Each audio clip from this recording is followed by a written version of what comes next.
So you're at another social gathering, you're a real social butterfly, and somebody says, hey, don't you play a bit of guitar? And you say, I dabble. So this main idea works perfectly every time, and you can use each part of it individually in any other context as well. So we're in the key of C. If you don't know all the notes in the key of C, don't worry, it's all the white notes on the piano. I put them on the screen, there's no sharps or flats. The first chord is a C major. It's a version of the C major, which I'll talk to you about in a minute, but it's not actually the most important chord of the thing that we're going to look at. Stick around for that part because that's the part that makes this whole thing work. So we're going to start off on the C major chord, but it's a version of C major chord where we have our pinky finger on the high E string 3rd fret. Now that added note isn't really an added note because it's a G, and in the chord of C major we have C, E and G. So by adding that pinky finger we've got another G. It's completely within the same chord. We can then take that pinky finger off again, and then we have the high E ringing out. We're going to take it a little bit further now.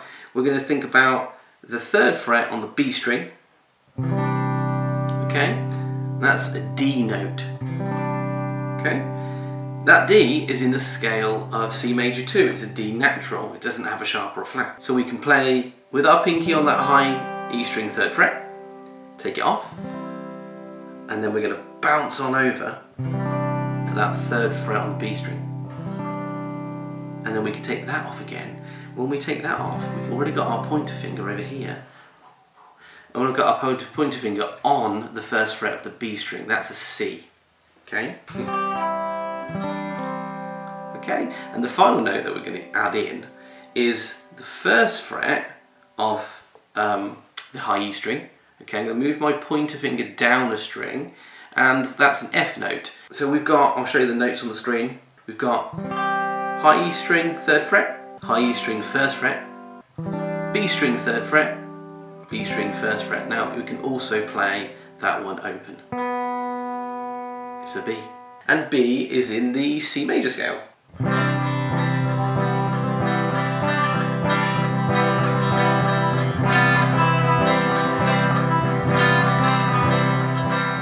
So our second chord is going to be a G major, but we're going to play it differently. What we're going to do, instead of playing our G like this, stay in C major for a moment, and then just move your ring finger up a string to the 3rd fret, still on the 3rd fret, but the low E string this time, and then your middle finger up to the 2nd string, sorry, the A string on the 2nd fret, and your pinky is already there from that C version of C major that we had.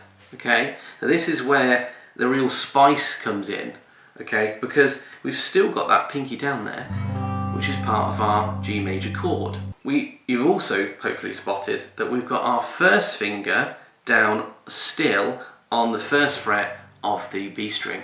Take that finger off, you've got yourself a G major, straightforward G major with different fingering.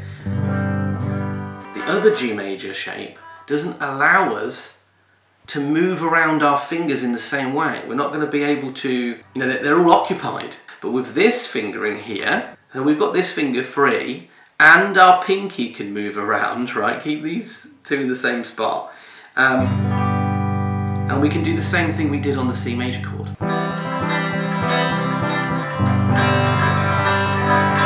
So the reason this G major shape is so important is we're going to use another variation of it a little bit later on for when we end the song.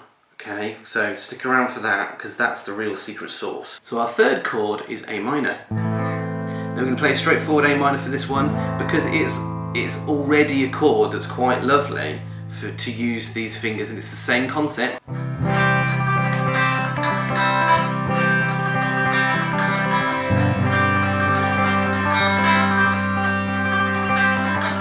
minor.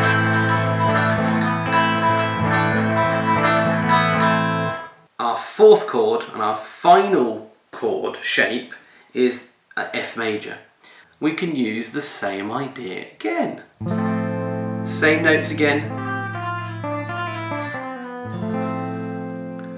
we're going to use that pinky and the first finger again. So the same concept applies to every chord. So these 4 chords together are one of the most recognisable progression, if not the most recognisable progression ever. So as you're playing it, people may say, is that song? And you can just say, yeah, it is. Or you can say, actually, it's me.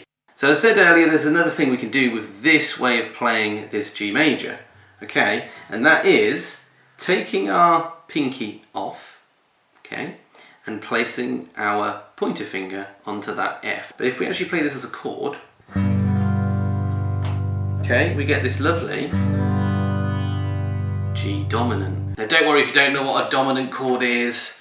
It's also known as a G7 chord or just a 7 chord. Basically the job of a 7 chord is to push towards the main chord in the scale. In this case we know that's C.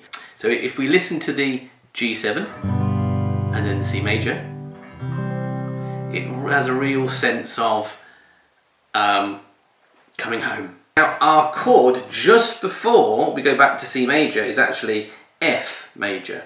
Okay, if you remember. So what we're going to do is we're going to play half a measure, half a bar, whatever you want to call it, half of F major, and then we're going to jump onto that G7.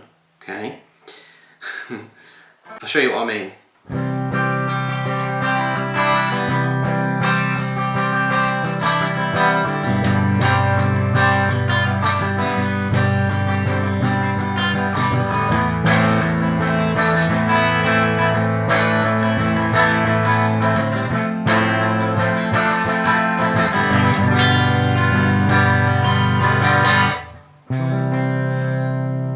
Okay, can you really hear that push?